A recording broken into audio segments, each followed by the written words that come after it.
Hermínio também falava que aristocratizou popular. É melhor. Quem é que falou? Hermínio, parece que ele era muito aliviado, mas não concordava com o nome da família, aristocratizou popular. Eu tenho uma posição sobre o memorial. Eu li bem na época, acompanhei, li o manifesto. Eu tinha uma postura crítica assim, muito clara sobre o memorial. E essa coisa do. Não vou interromper por ela.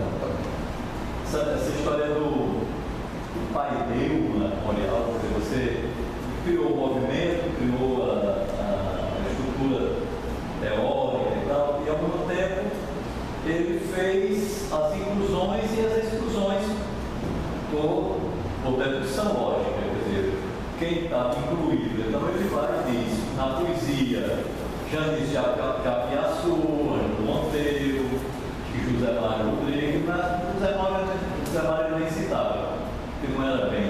José Mário entrava um pouco na folclorização, mas não era bem isso, né? Na xilogravura, Gilvan Samiro, nas artes plásticas, Brenan, que eu não vejo a memorial do Brenan, realmente não consigo, agora sempre foram muito amigos. Era uma época que eles se frequentavam, né, muito assiduamente, né? No romance ele próprio, quer dizer, na literatura ele próprio, também nas iluminagravuras, que eu acho que na época, no começo, ele não falava disso, depois é que ele começou. E no teatro, quem era no teatro mesmo? Além dele, eu acho que o teatro, sei, assim, não cabe, eu acho, não cabe muito bem da teoria armorial, do próprio teatro de avião, que já está todo escrito. Eu não vejo muito como, entendeu? Como caber, porque na verdade é uma postura aristocrática. Sim, na dança, Maria Paula Costa Rico, que era o Grial, e pronto. E aí eu andava fazendo as contas, quer dizer, somando essas pessoas todas, e dava, na época que eu somei, dava 30 e poucas pessoas no mundo da arte no Recife. Portanto, o resto todo não podia ser armorial. E dificilmente alguém poderia se dizer armorial sem que o ariano dissesse, você é. Você está entendendo? A teoria estava criada e o pai dele estava formado, portanto não era para ninguém estar se dizendo. Assim, na ficção ele colocava também o Maximiano Campos, tá certo? Que ainda nem era pai do governador, porque se fosse pai do governador seria muito mais armorial. Então o que eu acho que com isso assim, cria-se uma doutrina estética e diz assim, tipo, isso é a representação da arte brasileira. Esta deve ser a arte brasileira. Um pouco por aí, tá entendendo? Sempre foi mais ou menos isso, né? Porque quando ele se torna secretário de Cultura do Estado, não é? Quando ele foi secretário de Cultura, logo depois do DEC da Universidade, ele foi secretário no governo biônico de Antônio Farias, prefeito do Recife, ele foi secretário de Educação e Cultura. Ele fazia questão de dizer mais cultura, menos educação. Quer dizer, na verdade, traçava a política cultural. A política da educação era traçada pelos departamentos administrativos e tal. Tinha a sua máquina, né? Tinha a sua máquina, tinha os parâmetros todos das LDBs da vida, portanto, não precisava ele pensar a educação. E ele realmente não pensava a cultura. E pensava a cultura dentro, aí criou a Orquestra Armorial, depois o Cid Almeida passa a perna, ele chamou o Cid Almeida de o Sinaíma de Almeida, por causa disso. E o Quinteto Armorial, né? E então aí também os músicos, e aí Antônio Carlos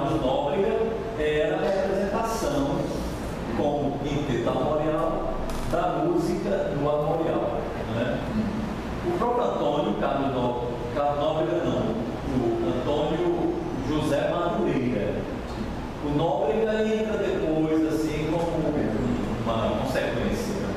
Mas o que pensava a música e produzia a música era o Antônio José Madureira, Soca Madureira, que eu acho que é um músico muito maior do que o armorial, tanto como intérprete, que é muito bom, como pensador da música, como compositor. Eu acho que ele extrapola, tanto que ele nunca fez discurso nenhum em torno disso, ele nunca procurou fazer discurso, ele fazia o trabalho dele. E era uma pessoa interessante e muito aberta. Eu conversava muito com ele, inclusive lia muito literatura, né? Eu estava muito atrás do seu, eu era servista na época, então conversava muito. Mas depois a gente conversa mais, para não interromper a tua narrativa aí. Então, independente da literatura de carreira ser armorial, eu vejo que existe um grande racha na obra dele. Eu estou usando armorial aqui na foto que não é melhor, talvez fosse melhor a fase rural. Essa fase, ela se caracteriza, eu fiz aqui o que eu vou fazer, vou mostrar um dado. Tem algumas características que isso a gente depois vai poder caso a caso. A primeira fase de carreira, eu diria que é composta no cenário rural. São fazendas, ele cria Santo Antônio Salgueiro, ele chama, ele é Salgueiro, mas ele não usa o nome Salgueiro, ele dá outro nome do Salgueiro. Tem uma questão de honra muito forte nessa primeira fase dele. A trama é muito baseada em ação, existem fatos concretos.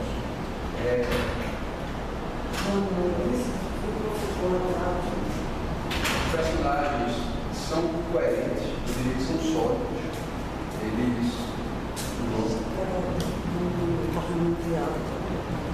Eles não mudam, mesmo que aconteça um grande trauma na vida deles, eles não mudam o jeito de pensar. A narrativa é linear, seria uma narrativa mais clássica, em termos de forma. E a estrutura é linear e texto de como a gente conhece. Claro que quando eu falo linear, não quer dizer que seja cronologicamente linear. Tem, no primeiro livro dele, a História de Bernardo Soldado, o Sombra Severa, que são narrativas mais clássicas de carreira. Existem digressões. Os personagens têm alguns momentos psicológicos, eles voltam ao passado. Só que na narrativa aqui é coerente. Ao contrário do que acontece na fase, seria uma fase urbana, que eu estou chamando aqui de fase experimental da obra dele, que é caracterizada por passar no cenário urbano, de Recife dele. Ao invés da honra, a gente tem, seria talvez essa obra de carreira seja um estudo sobre o cinismo da sociedade contemporânea ou moderna. A trama, ao invés de se passar através de ações, é uma trama baseada no psicológico, passa praticamente dentro da cabeça dos personagens. Os personagens são maleáveis, não são poucos os casos que aparecem personagens que assumem dupla personalidade ou múltipla personalidade, isso aí eu tenho que mostrar. A narrativa é completamente fragmentada, são pequenos trechos, e aí ele insere os elementos de imagem, e eu trouxe umas imagens para mostrar para vocês. E a estrutura narrativa, para mim, essa fase é como se fosse uma espiral, uma narrativa helicoidal. Ela vai girando e não sai do canto.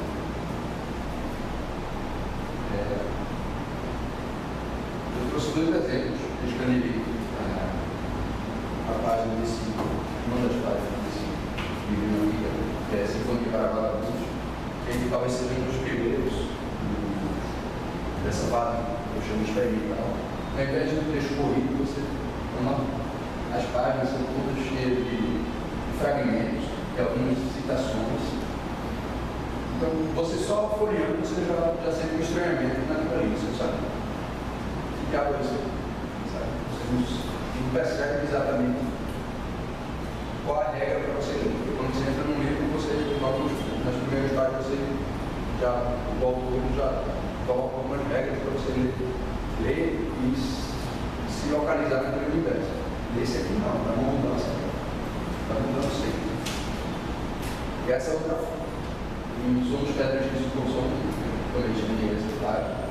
E também são textos mínimos, são fragmentados, tem alguns que são pintados, aí a pontuação bem forte. Ele usa 3 pontos, hífen, travessão. E acaba sendo pela forma mesmo, pelo visual da página, você já percebe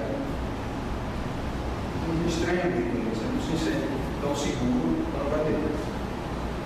E ele usa alguns elementos, tem até um gráficozinho que ele coloca para explicar a história. Essa mudança na obra de carreira, eu gosto de ressaltar isso, que não é cronológica. Ela não segue, não pode ser vista como foi a partir daqui que a obra de carreira mudou. Ele veio com a história da nacionalidade, a dupla face do parado, a semente do sol, o sonho dos sonhos. Isso aí seria a obra plural da carreira. Só que a partir de Maçã Agreste, ele começa um projeto de tentar desvendar o Brasil no século XX. E aí essa obra dele vem do ambiente urbano, já chega no Recife. Apesar da questão da forma em Maçã Agreste ser clássica, o texto corrido mesmo, não tem tanta dificuldade para escrever. Mas o tema já tem uma preocupação grande. A partir de Sinfonia para Vagabundos, que é de 91, aí o negócio já começa a ficar mais complexo. Esse livro aqui é, para mim, um fruto da oficina dele, dos estudos da oficina dele. Se vocês lerem, logo no início desse livro, é bom lembrar que a primeira oficina de carreira foi em 89, esse livro é de 91. Então, para mim, isso aqui é um fruto do estudo dele, da experiência dele como oficineiro. Nesse livro, a questão da metalinguagem é muito presente. Logo no início, no prólogo, ele já começa assim: como é que a gente escreve uma história? E aí ele começa a colocar várias citações. Aí, Graham Greene explica: uma história não tem princípio nem fim. Alguém escolhe um determinado momento vivido e dele parte uma recapitulação ou narrativa.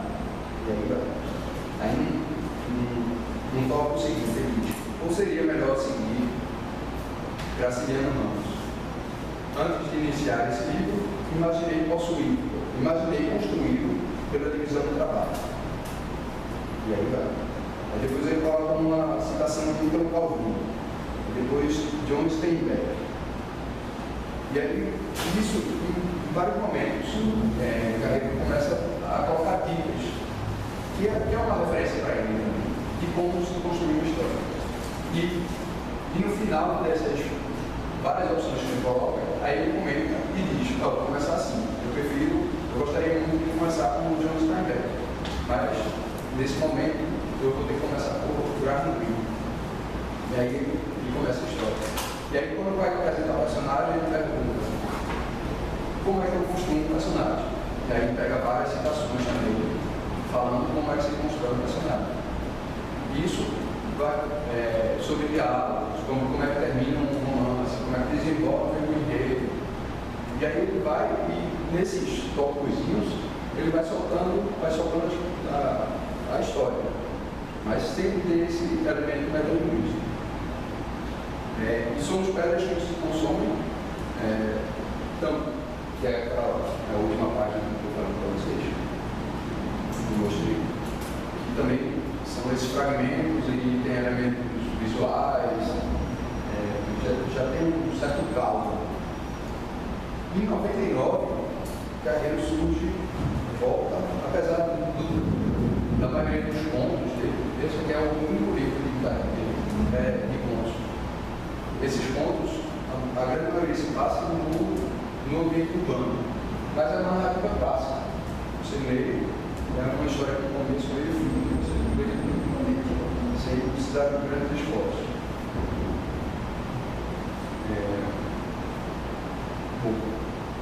Para mim, essa ruptura na obra de Carreiro se dá uma questão de ele ser de fato, ele fez parte do movimento armorial, ele tem um grande carinho para Adriano e tal, mas ele disse que chegou uma hora que ele precisava ampliar os horizontes da obra dele. Então ele partiu para o experimentarismo, e aí foi estudado, acho que era por conta das aulas da oficina.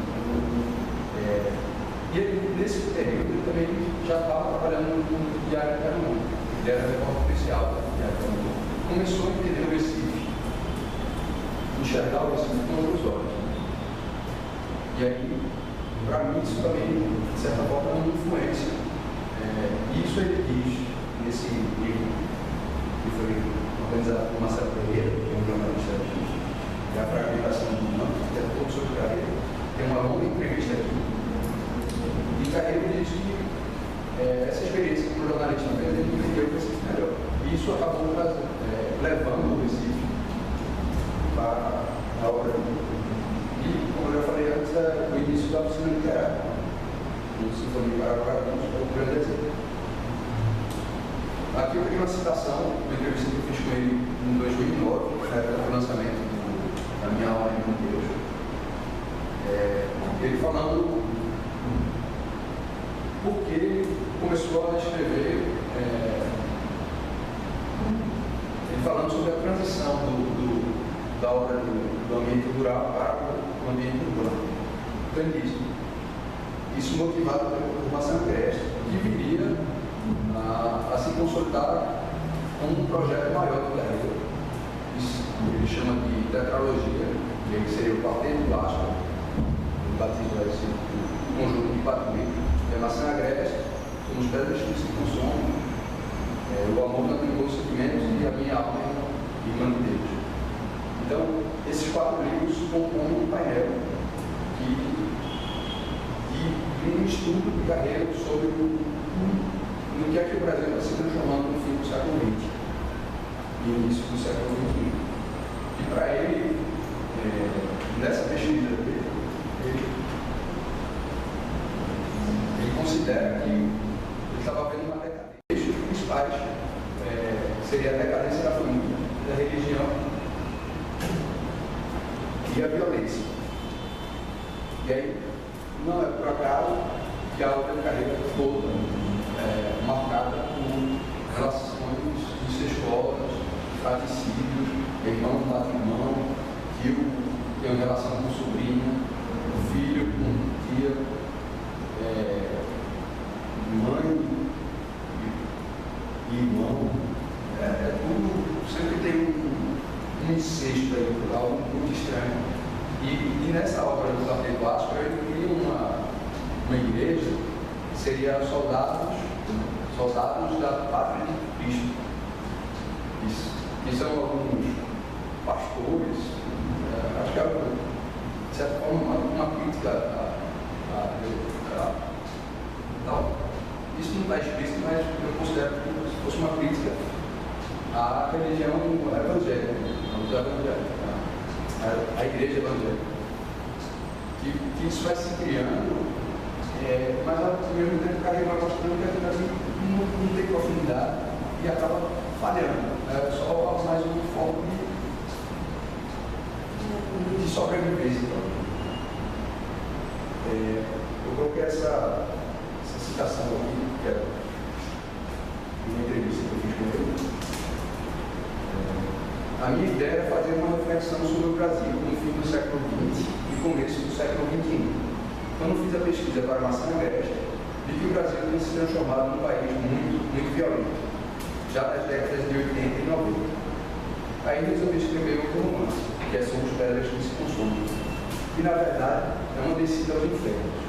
Na pesquisa, que foi a mais longa em relação aos meus livros, me espantei com a violência contra as crianças e mulheres, além de coisas como o clube sadomasoquistas em São Paulo e no Paraná.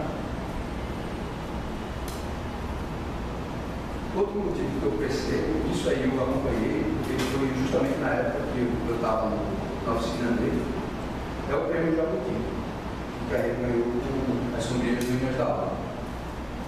Esse livro aqui é de 99, o prêmio Jabuti foi de 99. E ali, isso eu estava na oficina e Carreiro sempre falava que o pessoal questionava, Carreiro, quando é que vai ser o seu próximo livro e tal. E ele dizia, poxa, agora eu estou na linha de tiro.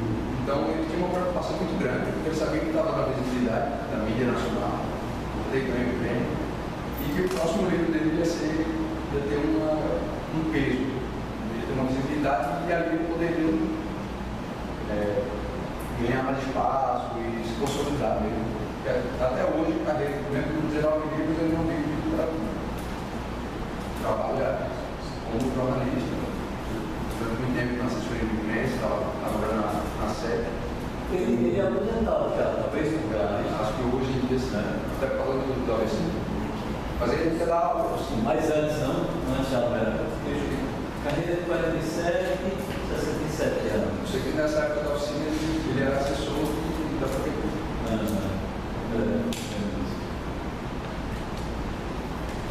Teve derrama, não sei Foi uma vez ABC.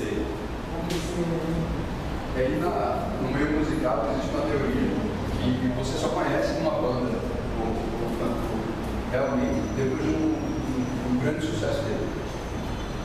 E aí, com essa regalia que ele tem, ele, de certa forma, ele ganha um respeito dentro da gravadora. Hoje em dia, isso funciona, ele não tem mais essa força industrial.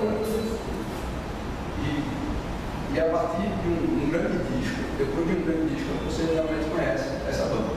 Porque ali o artista ele vai escolher se vai continuar no sucesso, fazer a mesma coisa, fazer um repertório que lhe garante um grande sucesso, se ele vai seguir uma carreira comercial, ou se ele vai aproveitar essa regalia que ele tem da gravadora para tentar fazer coisas que ele não poderia. Ou seja, aprofundar sua obra, tentar experimentar. E aí você conhece realmente que banda que pé está cada banda. E eu acho que isso, de certa forma, passou por Carreiro. Ele dizia que estava escrevendo um romance policial e depois do Jabuti ele queria escrever um mais popular para conseguir vender. E aí ele escreveu. Mas quando ele pegou para ler, acho que ele até entregou para Marilena, acho que ele comentou isso. E ela leu e disse, isso aqui não é você. Esse livro não é seu. E aí ele pegou e estava saindo de novo, e o que surgiu foi Ao Redor do Escorpião Matado, que é de 2002. Que é um grande fracasso de público. Que é um grande fracasso. Que é uma história que é super denso, que é um cara doidíssimo em termos de história. Eu não terminei. Que é super difícil esse livro. Eu estava lendo com maior vontade, mas não consegui. Assim, porque repetia tanto. E a outra eu acho que foi por ali. Ao redor do escorpião Mandará. Eu até brinquei um pouco com esse livro no meu livro Viagem de José Flinker. Eu faço uma brincadeira assim. E eu acho que dessa experiência, Carreiro viu ali um pouco. Eu sou um autor que vou experimentar. E ele parte com um radicalismo que cada vez menos ele se preocupa com o enredo. Essa aqui Mas assim, esse Ao Redor do Escorpião da Tarântula foi bem ímpar entre todos os outros, não? Eu vejo como um início. Talvez seja o ponto de ruptura. Mas é uma técnica que ele voltou a empregar no Amor Não Tem Muitos Sentimentos. Agora ficou mais light, não ficou tão denso. Depois veio A Minha Mãe Mandeu, seria uma sombria do secreto. Ela está englobando, estou vendo a repetição dessa mesma técnica. Tanto que o livro não teve sucesso, mas não derrubou a reputação dele. Não. Quer dizer, ele continuou fazendo a estrada dele sem muito percalço, né? É o que eu chamo de narrativa inspirada. Ele tem um fato nesse Ao Redor do Escorpião. Acho que é o homem que está dormindo, que é o Leonardo. E tem uma mulher pensando no Natal. Só acontece isso. E o resto da história. E isso acontece também, por exemplo, na história de Bernardo Soledade. Isso acontece. São 3 mulheres presas numa casa durante uma noite numa tempestade. Só que ali, as lembranças ajudam a compor aquele cenário, aquele contexto, porque elas estão ali, porque elas estão sofrendo. Desse outro não. Isso eu vou chegar mais para frente, eu vou chegar nesse ponto. Eu separei essas, que eu vi uma entrevista também uma entrevista que eu fiz com o Teatro do Grupo, que é essa postura de carreira em relação à prova. Também eu chamo da mudança da obra dele. Ele fala: toda obra de arte em prosa se realiza no plano da linguagem. E esta é uma obsessão na minha obra. Não que eu deseje viver num romance. Não é isso. Não acredito, porém, que ocupe um lugar tão importante na prosa. Então, eu vejo que ele deixou de se preocupar em contar uma história. Ele está mais voltado para um jogo de linguagem. Ele está querendo experimentar e ver até onde aquela técnica pode dar. Pode chegar.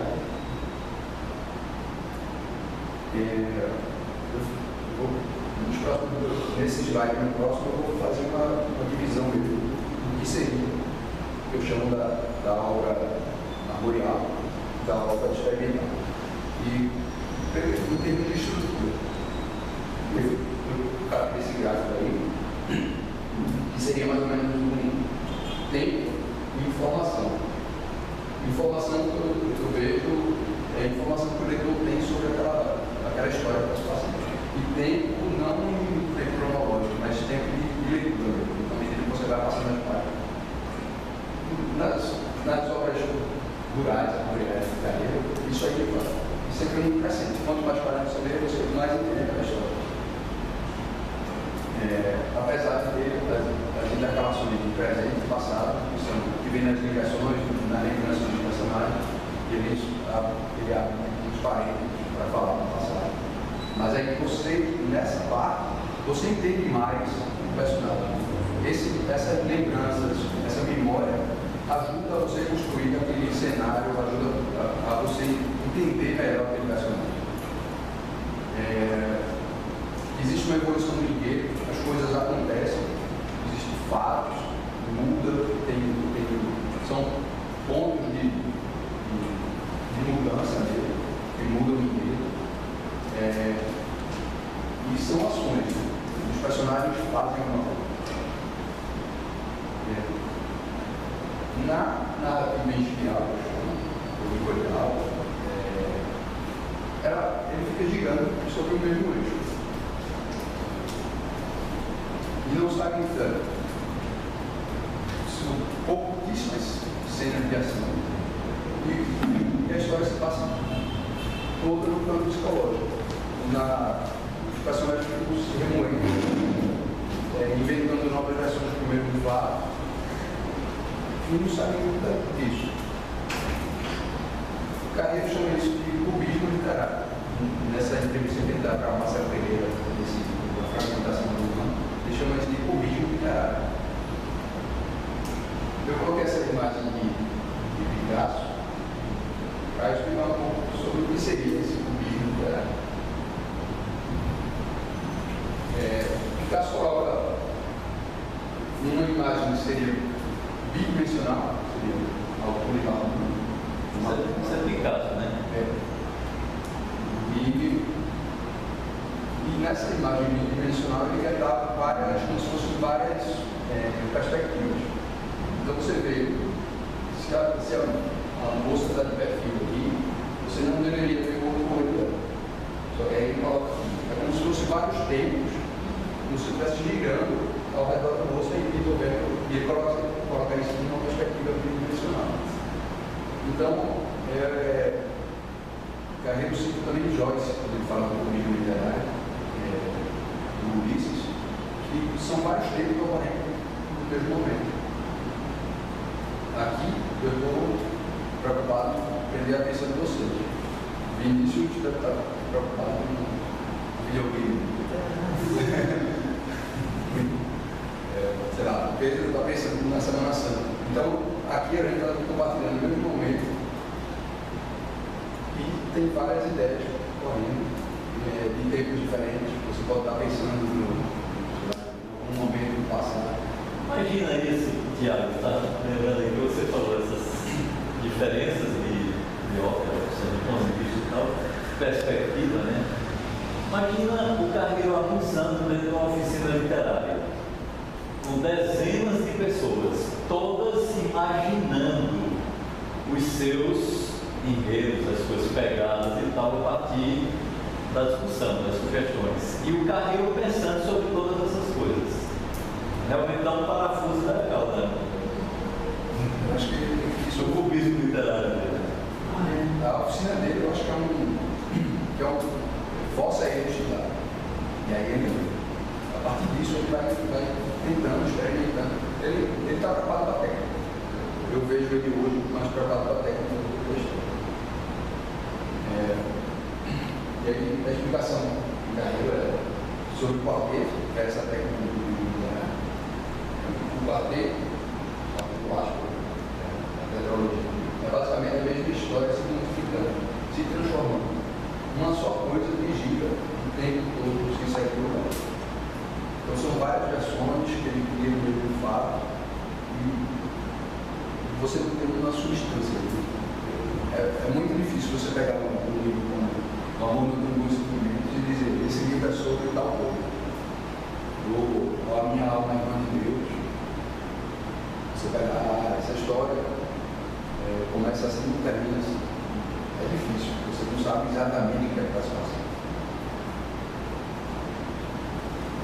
Esse eixo que Carreiro trabalha, isso está em todas as obras dele. Desde a história de Bernardo de Soledade até Anglo-Romano, que ele trabalha com um tema do trauma. Que seria uma ferida aberta, uma tragédia que acontece na vida da pessoa. E vocês se prendem para ali. E a história de Carreiro sempre tem um momento meio trágico. E a pessoa não consegue resolver aquilo ali. Então, ele sempre tem esse eixo. Esse movimento, no estudo escandado, o pessoal chama isso de pré-elaboração. Que seria o processo de você tentar entender o que é que se passou. Porque quando acontece um trauma, um negócio é tão difícil de lidar que você acaba criando um vazio e não consegue compreender aquele fato. E esse processo de elaboração é tentar recompor esse trauma, criar uma narrativa lógica para que você consiga entender. Isso existe em todos os livros de Carreiro.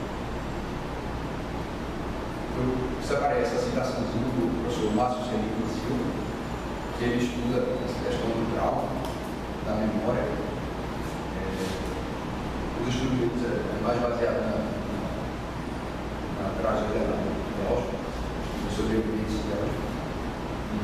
Mas eu acho importante pelo fato do que ele vive. A imaginação apresenta-se a ele como um meio para enfrentar a crise do testemunho. A imaginação é chamada como arma que deve vir em auxílio do simbólico para enfrentar o buraco negro do real, do trauma. O trauma encontra na imaginação um meio para a sua narração. Então, mesmo que seja uma imaginação, a criação ajuda a você entender, a criar uma narrativa e se aproximar daquele fato trágico que aconteceu no seu vida. E Carneiro usa isso direto nas suas obras. Só que existe uma grande diferença. Isso, em Bernardo Soledad, existe a morte do pai da Bernardo Soledad. É encontrado morto, picado. O marido dela foi assassinado. Existem vários traumas ali. A mãe dela enlouqueceu. Em Sombra Severa, o personagem Judas mata o irmão. E esse seria o grande trauma. Na Minha Alma Irmã Deus, a personagem, ela tem uma série de abusos sexuais, ela foge de casa, ela é sequestrada. No Amor Não Tem Dois Sentimentos, o irmão mata a irmã. Ela vê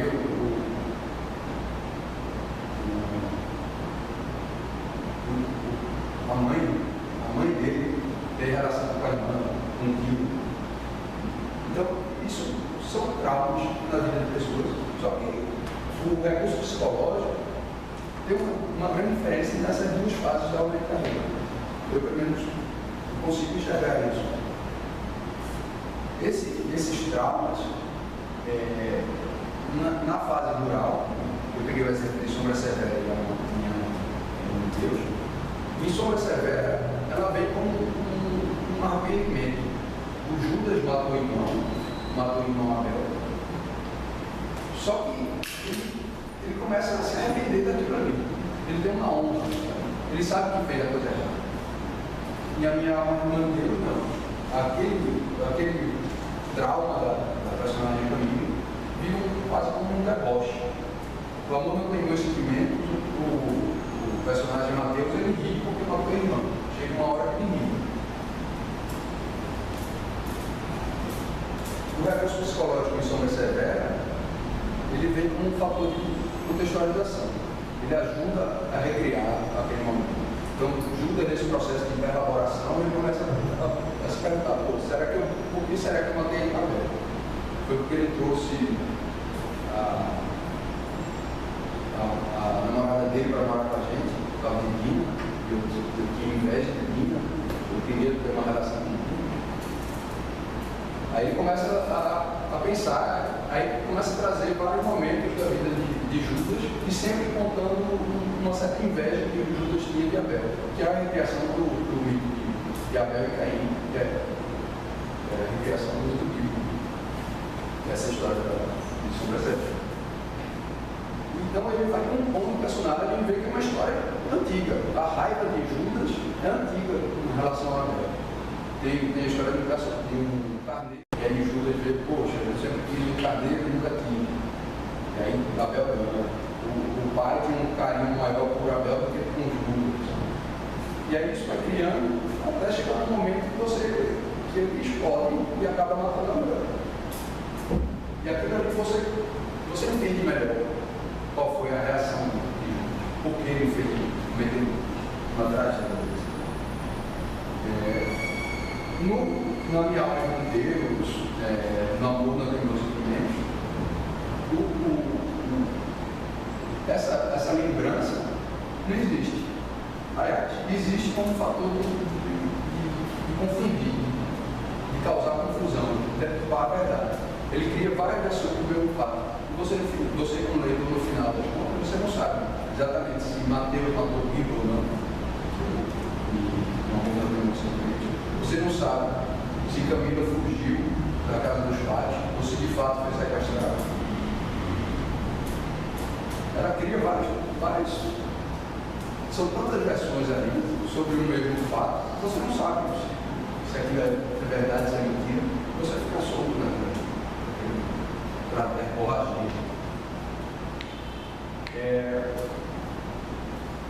O recurso psicológico também tem outra característica na Sombra Severa, que ela vem pelo autoconhecimento. O Judas, além de ser um fator de contextualização, ela tem autoconhecimento. O Judas está se conhecendo. Ele começa a pensar para se enriquecer e tentar entender melhor a posição dele. Na minha alma com Deus, ou no amor no meus sentimentos, o que acontece é uma fuga. Ele não quer encarar aquele fato, então ele começa a inventar várias expressões. E isso gera uma fragmentação da personalidade. A personagem da Camila, a gente vai ver mais tarde, ela se transforma em mais outras 3 personagens. O Mateus, que Carreiro usa isso como grafia do mundo. Mateus, ele usa Mateus com H e Mateus sem H. Existe um racha no Mateus. E, do ponto de vista do escritor, é uma estratégia narrativa. No recurso psicológico, de sombra severa, ele é uma estratégia narrativa. Porque as digressões que o Carreiro faz são para compor o personagem, são para ambientá-lo naquele momento da história. E a minha aula, para mim, é uma pura experimentação da novela. Não tem muita razão. Apesar de você entender o que ele está fazendo aquilo ali, mas você, como leitor, você vai remoendo ali e não tem substância. Você não cresce naquele gráfico de informação. Você avança com um número de páginas e não entende melhor a história. Você fica remoendo. A questão da unidade. Isso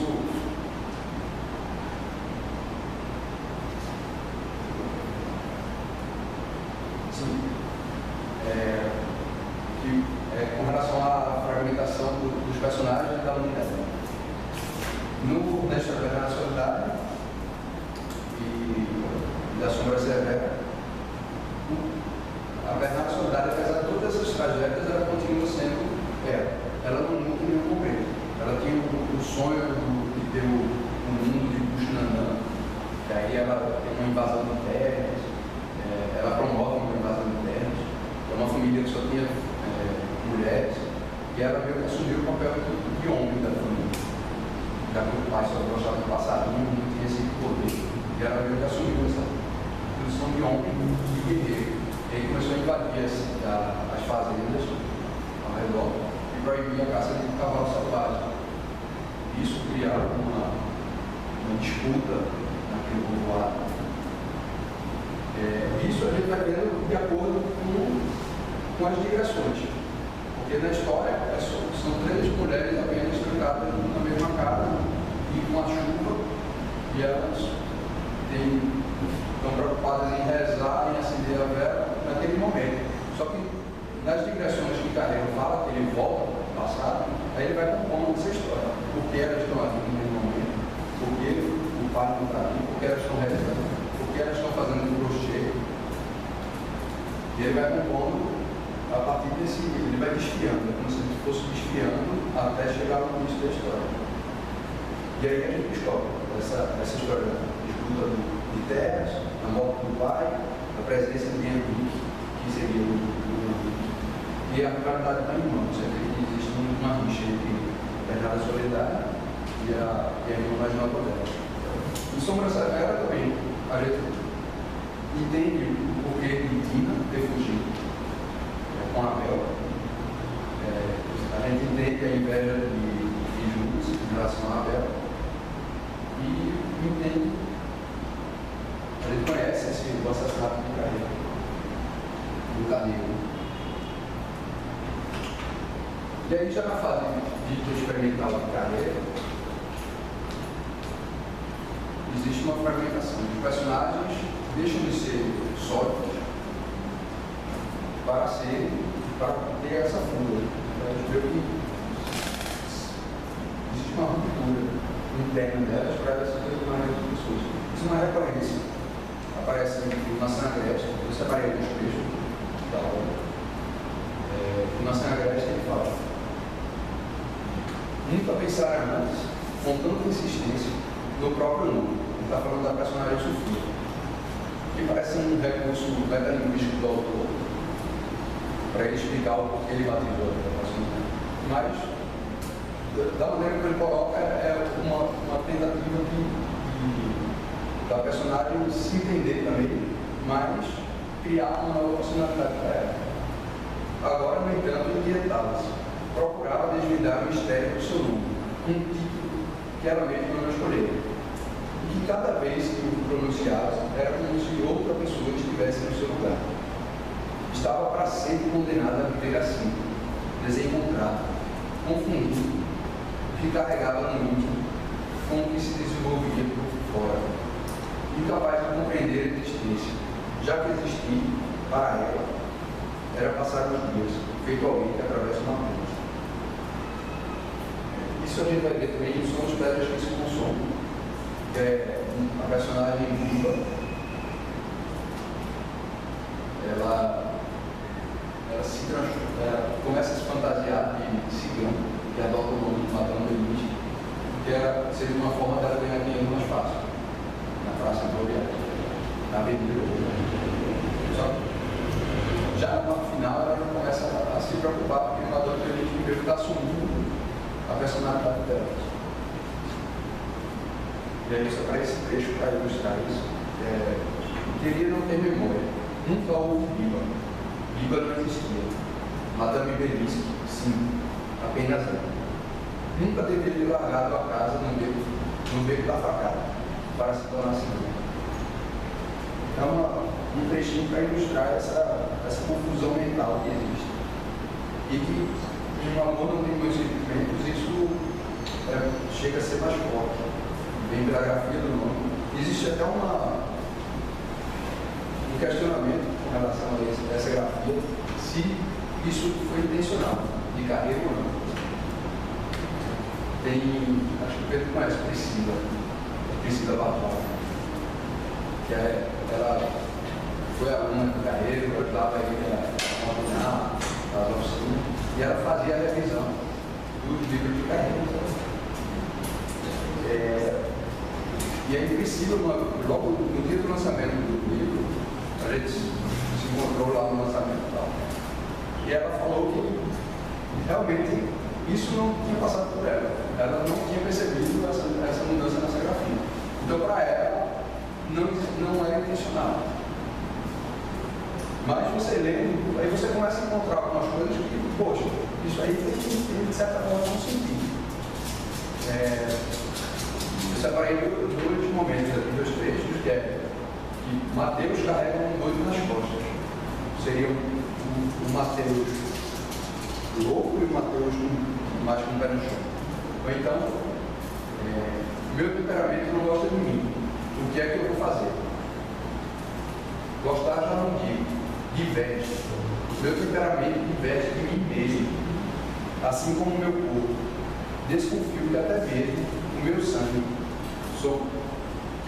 o meu sangue, somos juntos. Eu, meu outro eu, meus muitos eus, meu temperamento, meus pensamentos, meu corpo, meu sangue. Está tudo aí. O Mateus é um, Mateus é outro. O Bila, eu lembrando aqui do Bila de Caruaru, que é doido de carteirinha, né? E o Bila, cada folheto, passa um certo tempo, eu não sei se continua fazendo isso. A cada folheto que ele escrevia, no hotel, ele botava o nome dele com uma variante, quer dizer, com diferente. Então, é uma variação imensa. Tudo gira em torno de Bila Cavalcante, mas ele vai variando, né? E é impressionante como essa variação acontece. Ele vai misturando nomes de famílias grandes do sertão que ele conhecia, ele vai misturando o nome dele, sabe? E nessa cosmogonia, né, dele, ele começava a falar as lendas em torno de Lampião, né? Aí mostrava, ele levantava a calça da perna assim e mostrava um balaço lá, dizendo que foi do tempo que ele esteve ligado à volante lá, um grupo de Lampião que estava levando aquele balaço ali, tudo fantasia, né? E aí falava dos chefes de cangaço misturava com os ditadores do Costa e Silva, todo mundo virava Lia do Maranhão, sabe Lia do Maranhão? Lia do Maranhão era o cangaceiro tirino. Então essas coisas aí, eu acho que o Carneiro pegou um pouco desse imaginário também. Ele acompanha tudo, né? Ele fala que esse quarteto Astor, ele está tentando estudar o cinismo da sociedade. Tem uma citação que eu coloco mais tarde, o seguinte: e a minha alma é irmã de Deus, aí é que ele leva essa questão da fragmentação humana para o extremo. E aí a mesma personagem ela assume as personalidades ela é caminho, o central dela, seja, e tem um determinado momento que ela se transforma numa Mariana, em outra é Raquel, em outra é Iris. Essa mudança se dá de uma maneira circunstancial. Em momentos de perigo, ela se transforma em um, em momentos de amor, ela se transforma em outro, em momentos que ela está segura, ela se transforma na Mariana. E aí ele vai fazendo essa mudança. E ele, em vários momentos, ele tem várias estratégias para mostrar essa mudança. Seria os que passaram no batom, a cor do batom, seria para cada personalidade. Isso é explicado na obra como um sintoma do histórico de alguns sexuais e de incesto, que ela tem sofrido, o peso dos valores religiosos. E é muito presente em alguma personalidade dela, se não me engano, é a Mariana. Isso, aquilo ali é como se o corpo dela tivesse entrado num pecado, mas um valor moral dela ainda existisse. Então, para ela lidar com esse conflito, ela se divide. Então, uma vira religiosa, a outra vira prostituta. E a falência familiar, que é o estudo do quarteto baixo. Está muito envolvido com essa falência de estrutura familiar, que é a relação do apoio, do desejo. Aí, essa questão do trauma fica bem ressaltada nessa citação que eu separei para vocês. Que é: Camila só queria mesmo era ter o direito de selecionar os fatos de sua vida, de selecionar a vida, de ter uma vida, e uma vida que ela mesma escolhesse. O que é que eu vou ter na minha vida? Pessoas e coisas que só me fazem mal. Então, o ato de escrever é uma forma de você organizar a sua vida. Isso, eu não sei se tem alguma relação com algum fato de carreira, mas esse processo que está elaborado, inventado, você vê o que está organizando a sua vida, o seu raciocínio. Aqui são as 4 personalidades que Camila é a ministra de Deus, que deseja ser santa. A Isis é uma mulher de luxo, de luxúria. A Raquel é uma sentimental ela diz que faz justiça através do corpo social. Ela se prostitui gratuitamente. Ela acha que o mendigo pode ter prazer também. E a Mariana seria a personalidade da infância, que é muito recorrente em pessoas que sofrem abuso sexual. Então, a fuga dela é a infância. Há um momento que ela não tinha esses problemas. Isso é muito interessante, porque, apesar da narrativa que apareceu no início, quando você começa a estudar a teoria, não sei se estou com um amigo. Não. Tá bom. Eu também fiz letras na Mas meninos estão estudando para minha vida fazer não está vendo, não? Para mim, ela deu muita semiose. Ela está dando segundo agora. Alguém está falando? Muita semiose. E a minha vida, como ela é médica também, ela trabalha muito essa questão da relação da literatura com o psicológico, com a doença, com a medicina. Ela trabalha muito isso.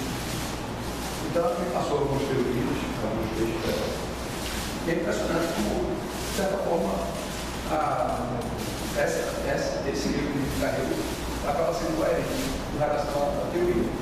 Você vê que o que pareceu uma doidice, na verdade, é um instinto.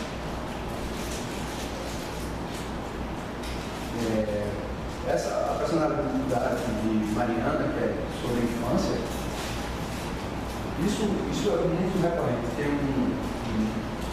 teórico que ela me passou, que é Ian Lett.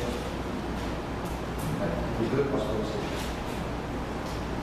que ele pega esses casos que rolou nos Estados Unidos, ele faz um levantamento desses casos de pedofilia que rolou nos Estados Unidos, envolvendo padres e tal. E como aquilo ali foi divulgado e como vários casos foram aparecendo na política. Só que ele faz uma análise de vários casos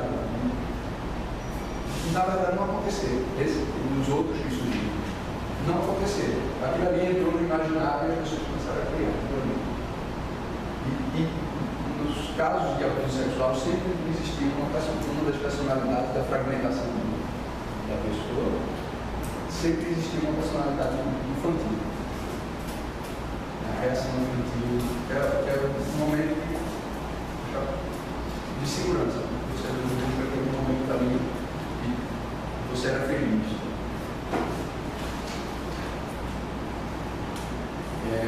Essa transformação da personalidade da família vai se dar por mudanças circunstanciais. Eu coloquei essa citação aqui para ressaltar e ilustrar.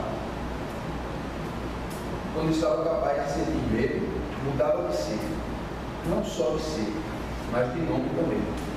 Com corpo, nervos, sangue e tudo. Tudo quer dizer personalidade. E é de uma pessoa para outra. Com enorme facilidade, sem mágica, sem perigo, sem mistério, nada disso, bastava querer. Agora eu sou Raquel, e é Raquel. Agora eu sou Isis, e é Isis. Agora eu sou Camila, e é Camila. De acordo com as circunstâncias, de acordo com os problemas, sem mudar de roupa, nenhuma mágica. É só querer e acontece. Os casos de múltipla personalidade, eles têm uma maior incidência entre mulheres. Esses sintomas aqui, eles aparecem na história. Depressão, a perda de noção do tempo, os lapsos do passado recente, alucinações, flashbacks, funções específicas para cada personalidade e personalidades opostas. Ou seja, você tem uma Mariana, uma Camila, que é religiosa, tem uma Isis, que é voltada para a luxúria, uma Maria que é infantil, e tem uma Raquel que é preocupada com a justiça social, seria uma pessoa mais evoluída, apesar dessa justiça que ela fala, você tem que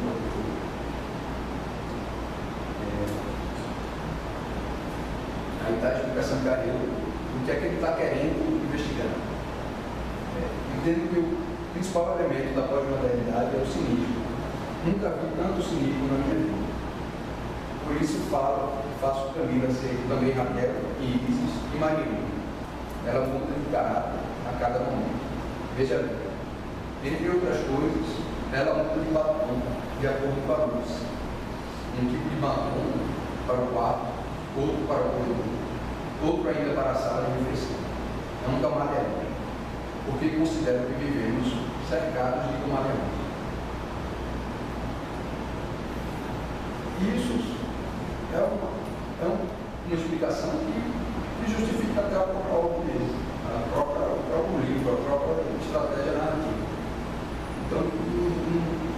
mais que seja difícil para a gente encarar esse livro da fase apresentada para ele,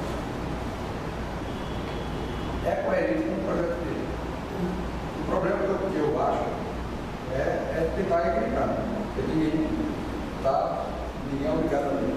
Você tem uma oferta tão grande de leitura e você tem que selecionar. Então, quando você veja um negócio desse, eu leio o curso. Essa fase eu leio uma obrigação profissional para mim. Seria isso.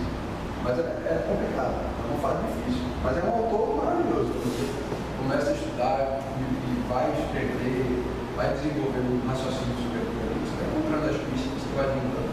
E é um trabalho de detetive, puxando a massa. E cria-se uma coerência. Na própria obra, a Carreiro vai colocando algumas frases, alguns parágrafos, ele explica a própria obra.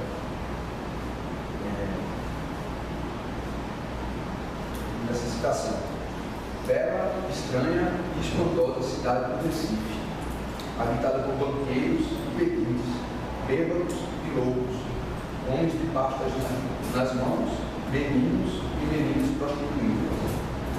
O dia corria solto no mundo. Ela se perguntava que tipo de emoção teria ali. Porque cada emoção corresponde a uma pessoa. Cada emoção tem um curso. Observando tudo, às vezes procurando interpretar, às vezes distraída, longe e solitária. Sentia que ser família era pouco, muito pouco, por demais.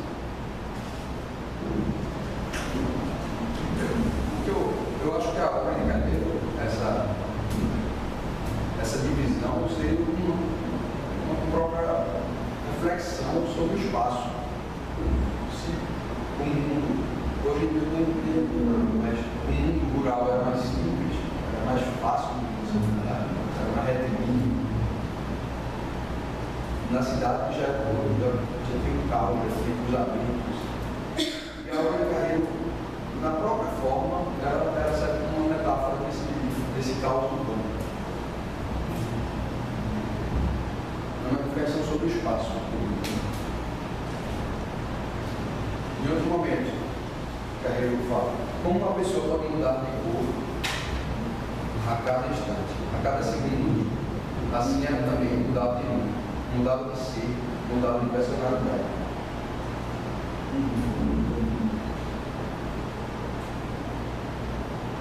A explicação para contextualizar por que Camila ser assim. Camila só queria mesmo era ter o direito de ser. Isso é coisa boa.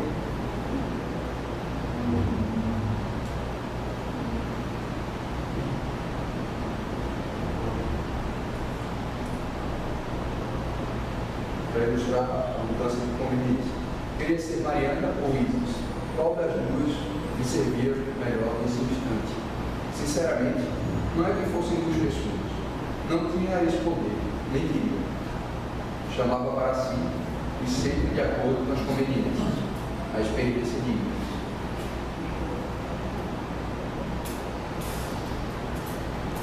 Eu não sei, quem aqui já conhece a obra de Carneiro, já algum livro?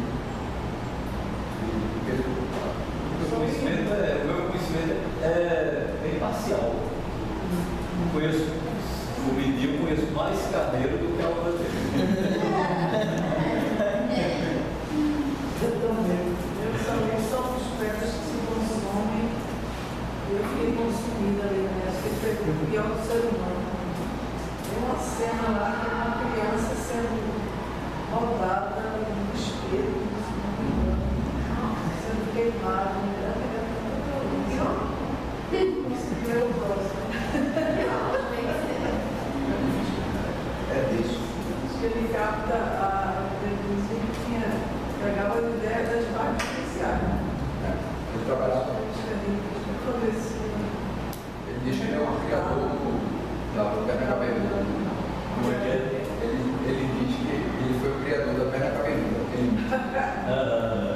era da história de policiais. Bom, entre os escritores que Carneiro leu, Dostoiévski. Ele é apaixonado por Machado de Assis. Ele é apaixonado de Machado de Assis. Machado de Assis e tal. Essa coisa da desestruturação, da desarrumação dos enredos, etc. Teria talvez aí também uma certa aproximação com o do romano, aconteceu com o Osmaninho, sempre o Osman tinha estruturação. Fala? Porque me lembra da Valpara e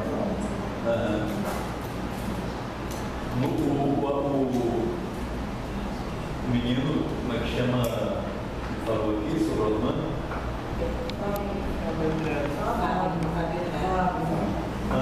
Fábio Andrade falou bastante isso. Isso é uma coisa que eu não conhecia, nunca tinha visto nada sobre isso, né, dessa aproximação com o romano. É evidente que Carreiro não é um homem que leu muito e o romano teve uma presença muito forte e foi bastante traduzido no Brasil. Quer dizer, alguns autores foram muito traduzidos, alguns param diretamente por editoras brasileiras, outros por editoras portuguesas que chegavam aqui, né? Então, Carreiro também deve ter mergulhado nisso aí. Ele fala nisso, você fala, você está dizendo? Da minha época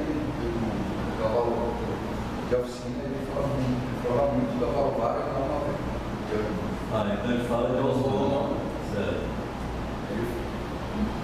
O autor Dostoiévski, Tolstói. E a Bíblia, naturalmente, o Velho Testamento, ele tem muita violência ali, é da Bíblia. O Sombra Severa. O Sombra Severa é a recriação política do Caim. Uma recriação. Eu acho que tem uma força muito grande na obra de Carreiro, eu sinto assim, pelo pouco que li e também já vi o que ele fala, não explorando exatamente isso, mas a forma de Carreiro abordar e essa ligação muito forte que ele tem com determinadas posturas místicas, radicais, êxtases, catarses e tal, transes, né?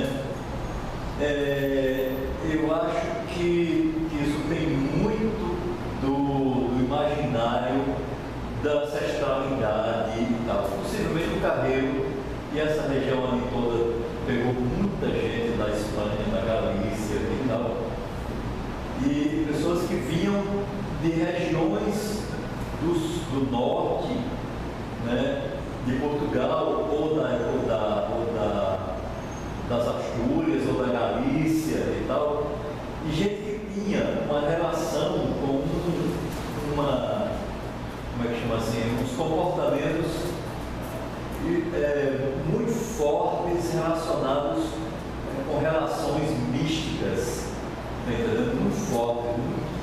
Então dava para essas pessoas uma espécie de vida em que a morte e a vida estavam de alguma maneira tão confundidas, tão relacionadas com a violência no campo, as tribos brigando umas com as outras. Isso vem para o Nordeste, para o campo. Ninguém se engane, quer dizer, família de Carreiro, antepassados de Carreiro, como os meus antepassados do Arari, esse povo chegou matando índio. E depois as guerras, que deixam de ser guerras de colonos contra índios, viram colonos contra colonos. Casamentos endogâmicos, as famílias todas, o povo casando com parente e tal. Então dá esse nó cego todo de, sabe? Então tragédias familiares terríveis, quer dizer, isso deve ter um componente aí de ancestralidade, de subconsciente e inconsciente, muito forte, né? A hora de Carreiro presa devido ao real, mas, né, no primeiro livro, A História da Nacionalidade, tem um elemento fantástico. Surreal. Fantástico. Fantasma, morto que o cara manda. Não, é claro, parece ser ele é bem sutil nisso. E pode ser uma expressão da personagem. Mas existe esse fantasma, a fugiam para fazer uma mudança. E essa coisa mística aparece em destino trágico. Por exemplo, em Sombra Severa tem a personagem Nina, que é a justificativa dela para ela fugir com Abel, fugir de casa. Seria pela história da própria mãe, que a mãe tinha fugido de casa. Então ela via a vida dela como uma continuidade da mãe. Outro elemento que ele coloca no místico seria a presença dos ciganos. Faziam visitas e tinha as adivinhações. O próprio Judas de Sombra Severa, na tentativa de querer entender o que estava passando, depois de ter matado o irmão, depois de ter estuprado a Dina, que seria a mulher do irmão,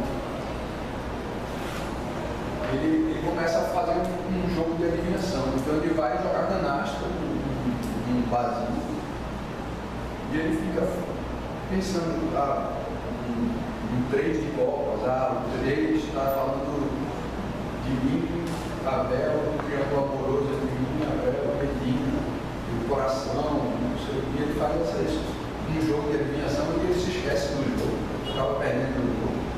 Mas ele fica tentando achar significado como algo de adivinhação. O próprio Judas ele criou um baralho para ele mesmo, que ele fazia adivinhações. Então ele tenta entender o destino dele para ele. Então, existe um elemento fantástico aí. Só que isso, quando chega na fase experimental, na fase urbana dele, eu acho que isso não aparece. Apesar dele ter uma personagem, Madame Demis, ser recorrente. Aparece em vários grupos, é uma cigana. Mas eu não vejo tanto. Ele foge do real pelo elemento psicológico, do trauma, da adoração, da fantasia, mas não de criar de fato o elemento fantástico, mais uma assombração mental. Eu trouxe 2 curtas, já pouca gente conhece a hora de carreira. Que é o primeiro ponto desse livro, baseado no primeiro ponto desse livro, que é o Artesão 1. Que eu acho que esses pontos, de certa forma, esses pontos, eles ilustram um pouco as 2 fases. Esse seria uma narrativa mais clássica, história do começo do livro. E depois a gente vai ver o curta inspirado na minha alma que o próprio Carreiro faz uma participação. Você vê que existe uma grande diferença, mesmo que sejam adaptações de outras pessoas sobre a obra, mas eu acho que isso ajuda a ilustrar. Acho que vou colocar.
dele. Eu acho que é uma psicológica mais. Mas eu não vejo bem resolvido no filme e é para mim um reflexo do próprio livro. Assim. Mas você conta pra gente a base do livro, aí a gente também vem com a base. E quem leu o livro teria entendido. Talvez até quem não tivesse lido conseguisse sair uma base. Agora, se a gente pega um filme de Robert Grier, aí realmente você vê que ele está passando o olho em diversas coisas, em diversas cenas, e fica 1h20. Aí você diz, não teve nada aqui dentro, nada que eu queria em 1, 2, 3, 4, 5, 6, né? Teve números soltos, mas esse ainda não fica lógico, assim, como a gente está acostumado, né? Começo, meio e fim, 1, 2, 3. Mas já para entender. Então, eu passei aqui para vocês terem uma ideia do que eu estava falando, dessa distinção da obra. O artesão, por exemplo, é algo mais clássico. Existe um problema, é a resolução do problema. Se aqui o assassinato possa ser considerado uma resolução do problema. Nesse você tem um caos. Ele começa com uma história com a traição da amiga, depois ela tem o fingimento do sequestro, e dali em diante, pelo menos na minha leitura do filme, ele se perde. Isso é uma reflexo do próprio livro da própria obra de carreira. Tem essa.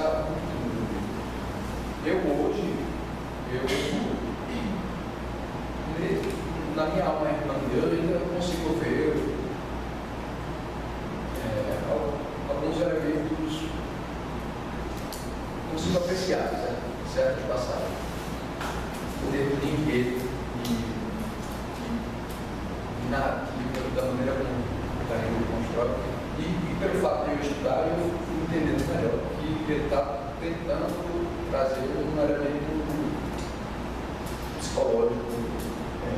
Eu na resenha que eu fiz sobre esse livro, eu dou o exemplo do lutador do sumô.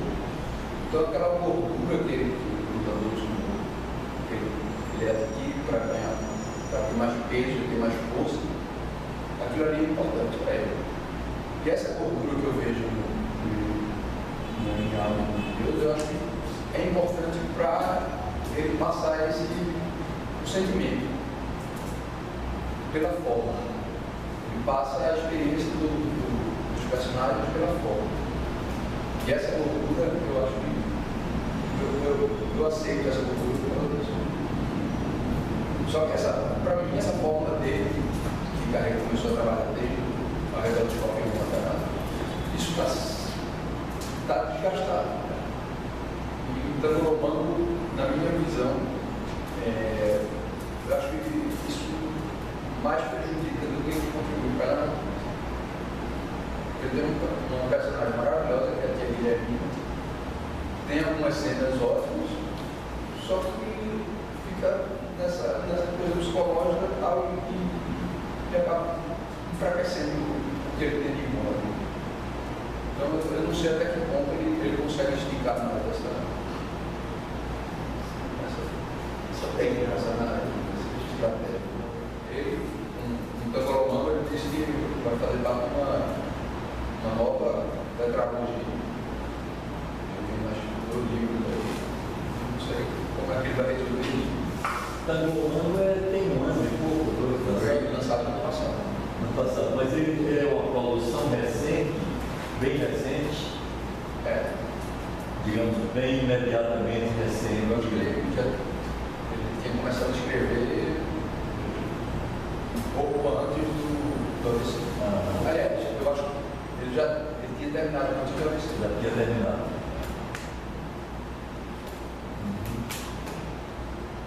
Vocês estão mandando algum comentário?